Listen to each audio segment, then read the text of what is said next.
Holy ish, it's been a long time since I've done one of these, but I'm finally back with a Nuzlocke. Pokemon Y using only NU Pokémon. NU is a category of competitive Pokemon that literally means never used, meaning I'm scraping the bottom of the barrel using Pokemon like Vivillon and Litleo until the 5th gym. These Pokemon are so bad I only get 5 encounters during this run. And since I love making things harder for myself, I'm only going to use Kalos Pokemon, so decent encounters like Rotom and Charizard are banned. In a Nuzlocke, if any of my Pokemon faint, they are gone forever. No cheeky revives to help me out. And the rest of the rules are in the description. Let's get into this and see how far I can make it using only NU Pokemon in a Nuzlocke. I meet my new friends and they tell me to head over to the next town to pick my starter Pokemon. Then they insist on calling me dumbass, because apparently it fits me perfectly, and I pick Fennekin as my starter. I can't actually use it since Delphox is an RU Pokemon and NU is the tier below it, but I'll have to use it until I get my first encounter. Then it's one quick trip home and a catching tutorial, and now the world is our own. On the first route I catch a Scatterbug, who is going to be our starter Pokemon for this run. Like all early bug Pokemon, Scatterbug evolves insanely fast, and paired with its compound eyes and moves like Stun Spore, Sleep Powder and Hurricane, we can do fairly consistent damage throughout the whole run. In no time at all, our newly acquired Washington evolves into a Spuper, and then we make our way out of the forest. I then box Fennekin, get a snazzy new look, catch Litleo and call him Kennedy, evolve Washington again, and take on the first gym. The first gym is always easy, and this was no exception. Viola starts with a Surskit who has Bubble, so I decide to use Washington to take her on. Luckily, 2 Struggle Bugs are more than enough to take her down, and Viola sends in her Vivillon. I don't want to risk getting trapped in with Infestation, so I swap to Kennedy just to be safe. I'm lucky I did because Viola does use Infestation, which does minimal damage to Kennedy, but would have screwed us if Washington stayed in. I then retaliate with an Ember doing over 50%, and one more Ember is more than enough to knock Vivillon out, meaning we've defeated Viola and earned ourselves our first gym badge, the Bug Badge. Really creative name. After the first badge, the professor wants to see us for a battle, but due to the level advantage, we take him out easily. He gives us a choice of 3 Pokemon, but since I'm only using Kalosmons, I decline the offer and make my way over to the next route. Since all the rivals in X and Y are piss easy, I can 2-shot Tiano's Corphish, collect the TM for Hone Claws, and move along to Ambrit Town. And I'd save some dog and wake up a bear or something. Now, Ambret Town is where we get down to business. Glittering Cave is on our right, and that's where we can pick up our newest member of the team. All we have to do is make our way through the dark, sweep Team Flare with Washington, and save a scientist. With him saved, I can revive a fossil and add Amora to the team. I name him Reagan and head up to Route 8 to catch our 4th member, Lincoln the Inkay. And finally, with help from Rock Smash, Nixon the Binacle can join our team as the final member. Finally, I can pick up a bike, buy even more clothes, practice rock climbing, and take on Grant. Grant starts with a Namora, so I decide to go for the mirror match. I use a 4-time super effective Rock Smash to deal over 50% of his health, and he paralyzes me with a Thunder Wave. Reagan's held Cherry Berry cures the paralysis, meaning one more Rock Smash takes him out, and he sends in Tyrant. We outspeed and use an Icy Wind to drop Tyrant's speed, and Rock Tomb from him does the same. Grant uses a Hyper Potion, so we get a free hit with Aurora Beam, taking him back down to red health. This means one more hit takes out Tyrant, earning us our 2nd badge, the Cliff Badge. Hot take, I don't like Coroner. If she became your rival that fought you throughout the game, then that would be really cool.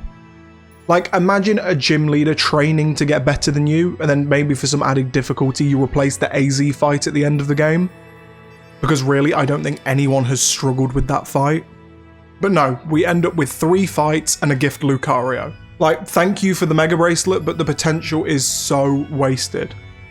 And I'm not talking about like your rival becoming champion and you have to beat them.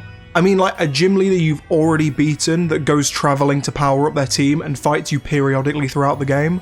But anyway, after the easiest fight of my life with Washington, we head into Reflection Cave where something really cool happens. Since our level cap is 32, Inkay reaches level 30 and evolves into Malamar. And you might be thinking, well, he's not playing on a 3DS, so how does he evolve Inkay? Well, let me show you with a diagram. So this is my 3DS, and all you need to do is There you go. And that's how I got Malamar. With our newly leveled team, we head over to Coroner for the 3rd gym badge. She starts with a Mienfoo who flinches us with a fake out, but on the next turn, a Psybeam takes her out. Then she sends in her ace, Hawlucha. Lincoln brings it down to about half of her health as she sets up a Hone Claws, and a Flying Press does some insane damage. Luckily the hit didn't kill Lincoln, so one more Psybeam easily takes her down for the 2nd KO. Finally is Machoke, and I don't want to risk Lincoln getting taken out, so I pivot to Nixon, just so on the next turn Machoke doesn't go for a Rock Tomb when I bring in Washington. Machoke's Power Up Punch does 9 damage to Washington, and my Psybeam gets the Confusion. But since confusion damage is based on the attack stat of the Pokemon, the +2 Machoke hits itself, taking it out on the same turn, earning us our 3rd badge, the Rumble badge. Okay, so now we have the Tower of Mastery fight, and I need to use Lucario.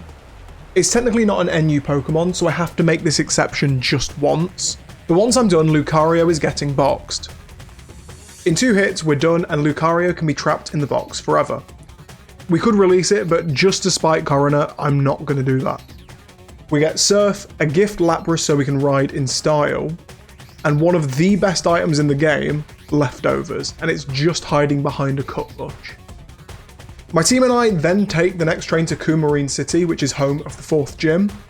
I meet Serena there and she wants to fight before I can get the next badge, but we get through it easily enough with Lincoln and Washington. Then I have another really easy fight, and it's against Ramos. He starts with Jumpluff, so I bring in Reagan.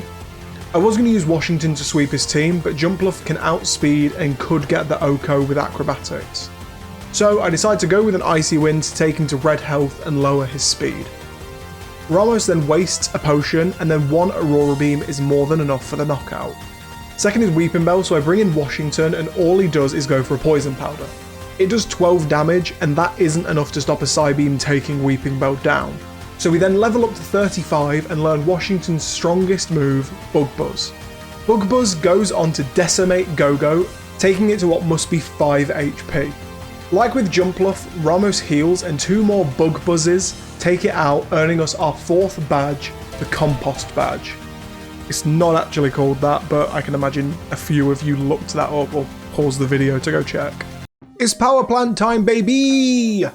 The most useless part of the game because the power in Lumio City is already on, which is what I'm assuming we're here to do. It's also really redundant because Team Flare have already charged up enough energy for the weapon, so beating them here is pointless. We end up destroying them with Washington, who I'm starting to think is an amazing encounter, and then I meet AZ for the first time. I also find a rare candy, so I give it to Kennedy and evolve him into Pyroar. I'm back in Lumio City and I don't want to waste any more time, so I head into the plaza to meet Clement before walking into the gym to take him on. He starts with an Emolga, so I use our newly evolved Kennedy. I get 1 workup off before he swaps using Volt Switch and brings in Magneton. A Flamethrower brings him down to Sturdy, and all Clement goes for is an electric terrain. A potion on the next turn brings Magneton up to full, but another hit takes him down to Sturdy again. The next turn is an exact repeat of the last, but with Leftovers healing us, so we get back up to full and get the KO with a final Flamethrower. Clement then brings in his ace, who promptly gets 1 shot, and finally is the Emolga, who like the rest gets taken down with a Flamethrower. This means we beat Clement with 1 Pokemon, earning us our 5th badge, the Voltage badge. There's some more story progression where Professor Sycamore clearly has no idea Lysander's evil. Like, I don't think it's hard to see, but all he cares about is how cool the Holocaster is. But I get told to go to Route 14 because my friends are waiting for me. I immediately get called dumbass again, and without being asked if I want to fight, I have to fight Serena. I'm starting to think these people aren't actually my friends. Her entire team is either Dark or Psychic, so 1 Bug Buzz on each of them is enough to get the KO. Laver. I think it's Laver. I then walk through a bog, but when I get to Laver City, I find something amazing. More clothes. I get a new look and go to show Valerie, but whilst I'm traversing the gym, Nixon and Reagan evolve, meaning we now have our final team for the challenge. The fight with Valerie is so similar to Clement's. I send in Kennedy and use Workup. Mawile does minimal damage with Crunch, so I set up 1 more as she goes for an Iron Defense. I go for my final Workup, and Mawile hits another Crunch, and on the next turn, a super effective Flamethrower takes out her first Pokemon. Then she sends out Mr. Mime, but because we're at +3 special attack, 1 Flamethrower of course gets the KO. Finally, you can all guess what happens to Sylveon. One more hit takes it down and we earn our 6th gym badge, the Fairy Badge. I actually really like the Pokeball Factory, even though it's only like 5 minutes and the fights are really easy. It's just really cool that we get a look into the Pokemon world and see where all the Pokeballs are made. Also, getting a Master Ball does help, but with Team Flare defeated yet again, I can move on to the next route. I get a really pointless message from Lysander telling us about Mega Evolution, but then I head into a really important area for specifically one of our Pokemon. Dendermau Town is home of the Move Relearner, and with Washington getting Sleep Powder at level 1, this is the only way we can access it. He also gets Quiver Dance at level 45, so in a few levels we will have our final moveset and an absolute beast of a Pokemon. I also give a few more Pokemon moves like Stone Edge to Nixon and Freeze Dry on Reagan. Our team is looking really good now, so I head over to the Frost Cavern to, you guessed it, take on Team Flare. With our new moves, they were an absolute piece of cake. I can see Nixon becoming a really good Pokemon in some big fights later on in this run, but the next fight isn't one of them because I'm taking on the Psychic Gym Leader, Olympia. She starts with Sigilyph, so I use our ace, Washington. Since the level cap is 48, we've learned Quiver Dance and we prepare to sweep. I start with using Sleep Powder to put Sigilyph to sleep, and then I waste a turn by accidentally using Drain Kiss for minimal damage. We can now safely use Quiver Dance, but Sigilyph wakes up and all it does is use Light Screen, giving me the opportunity to put it back to sleep. We set up 2 more Quiver Dances before it wakes up again and uses Air Slash, just doing below half of Washington's health after eating some leftovers. It sleeps for a 3rd time and Washington keeps dancing, but then it wakes up again. 4 sleeps in now, and I go for a Draining Kiss to restore some of my health, but after a potion, 1 Bug Buzz takes it out. Second is Slowking, but we outspeed and take it down with a Bug Buzz. And finally is Meowstic, who flinches Washington with a Fake Out before succumbing to the power of our Butterfly, going down and earning us our 7th gym badge, the Psychic Badge. And they really ran out of names for badges in the later generation. With 7 badges down, you think it would be a straight shot for the 8th gym, but we actually have to fight Team Flare for the last time. I rush to Lysander Labs, where I have to fight, I'm sure you'll never guess who, Lysander. A combination of Lincoln and Nixon is more than we need to take him down, however Gyarados did take Lincoln down to 2 HP. Luckily, Nixon was able to get a KO on Pyroar and the Murkrow. We then take on some admins and learn who AZ is before being tasked with the ultimate challenge. Which button to push? 1 deactivates the weapon and 1 sets it off. I go for the blue one which deactivates it, but this dick decides to activate it anyways. This means we need to rush to Geosenge Town to stop the weapon ourselves. Lysander gets in our way, requesting a second battle, and somehow he's evolved his Mienfoo and Murkrow. I start with a Hone Claws on Nixon as Mienshao uses Swords Dance. I then go for a Protect, meaning Mienshao hurts itself, missing a high jump kick, leaving it with half of its HP. It's now in range for a Razor Shell to take it out, and being at +1 accuracy, Stone Edge gets a clean sweep on all of Lysander's Pokemon for a 2nd time. And now here's the moment you've all been waiting for, the intense battle with Yveltal, and this decides if we can make it through this Nuzlocke deathless.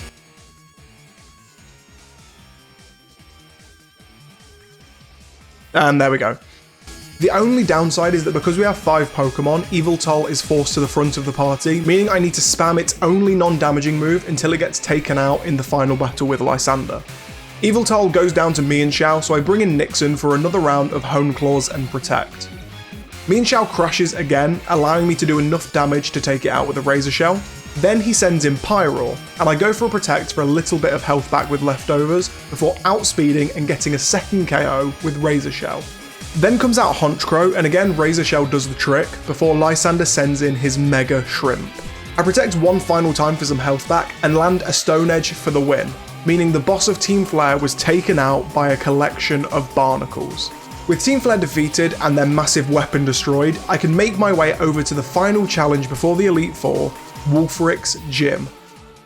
Well, I would say that, but we have more fights.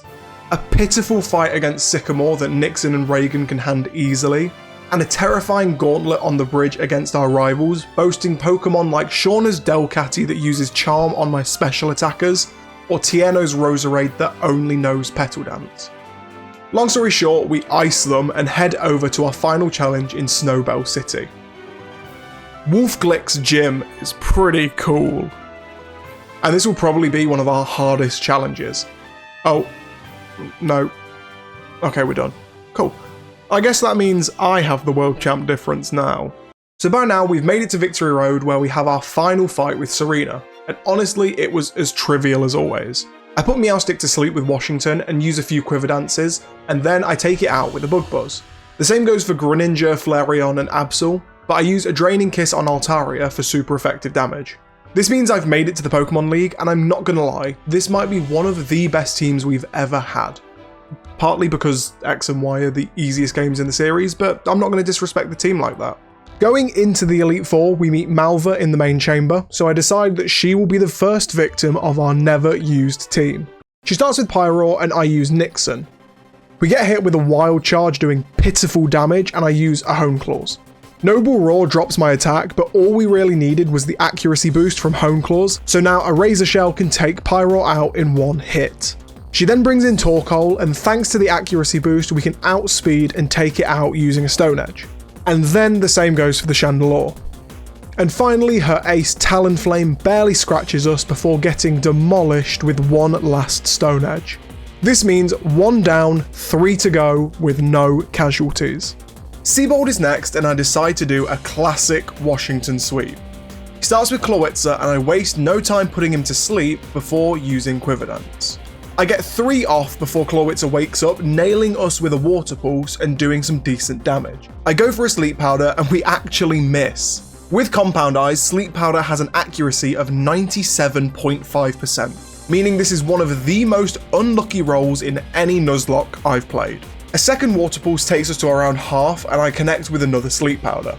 I then use a 4th and 5th Quiver Dance before hitting a Bug Buzz, taking it down. Second is his Nixon, but he's nowhere near as bulky as our own. So Washington can use another Bug Buzz, getting a second KO.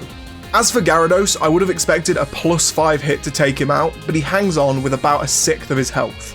Luckily we've put him to sleep, so a second hit can take him out. As for Starmie, it's a Psychic type, so it's weak to Bug, so all we need to do is Bug Buzz one more time and the second Elite Four member has gone down. The third Elite Four member we take on is Drasna and her Dragon types, and I have the perfect counter for her. Reagan. Her lead is Dragalge, and I was thinking it was a Water Dragon type, so I hit it with a Freeze Dry, doing just over 50%. A super effective Surf does about a quarter to us thanks to Reagan's decent special defense stat, but this then means an Ice Beam can get the KO on her first Pokemon. Second is her Play-Doh Dragon, but an Ice Beam handles it no problem and she brings in Altaria, who, unfortunately being a Dragon Flying type, is 4 times weak to Ice, so we actually outspeed and get another knockout. And finally is her ace Noivern, who outspeeds Reagan and hits us with a nasty Dragon Pulse, but one final Ice Beam is more than enough to get us the victory, meaning we're on to who I personally think is the hardest Elite Four member, Wickstrom. Finally is Wickstrom, and luckily he starts with a Klefki whose only attacking moves are Dazzling Gleam and Flash Cannon, both moves Kennedy resists. In an ideal world, I'd like to set up a few workups to ensure the sweep, but Klefki also has Torment and I don't want to swap our attacks every turn. We use one workup as he Dazzling Gleams to do minimal damage. I have to attack now to not risk getting hit with a Torment, but it outspeeds us. Luckily it only goes for spikes, so one more Flamethrower is enough to get the KO. Second is Probopass, who I know has a super effective Power Gem and the ability Sturdy, but none of my Pokemon can handle Wickstrom's team, so I have to risk losing Kennedy. Flamethrower does about 2/3 of Probopass's health, and a Power Gem takes us down to 76 HP. One more hit is enough to take it down, but we're in a bad situation since Aegislash is next. He uses a King's Shield to protect from Flamethrower, but since he's in his defense form, we don't always get the kill, so we need to get a high roll.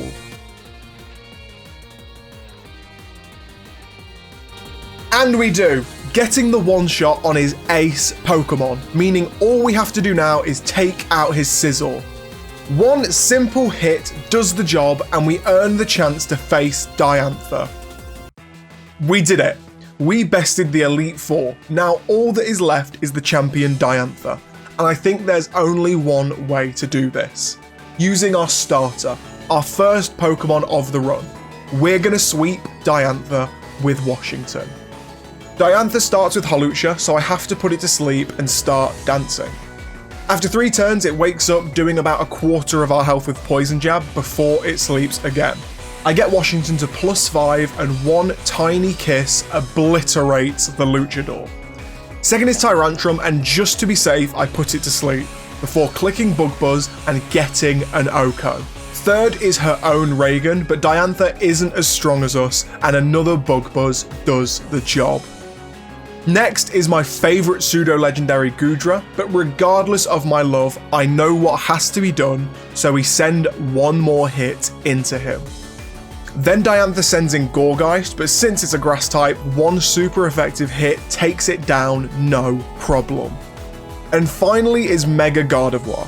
Usually a difficult opponent, but for our one-punch Butterfly, it is trivial, meaning we just became the Kalos champion using only NU Kalos Pokemon. I forgot to record an outro section, so I'm going to have to make do with this, but I really hope you enjoyed the video, and if you did, let me know in the comments. Also, whilst you're down there, if you could like the video and subscribe to the channel, it would mean a lot, because I'm trying to get to 1,000 subs before my birthday in August. So to try and make that happen, I'm going to hopefully be releasing more videos. But this challenge was really fun, and I did not expect it to go the way it did, and it's really gotten me back into the idea of making videos. So hopefully you'll see my face again soon, and I will see you all in the next video.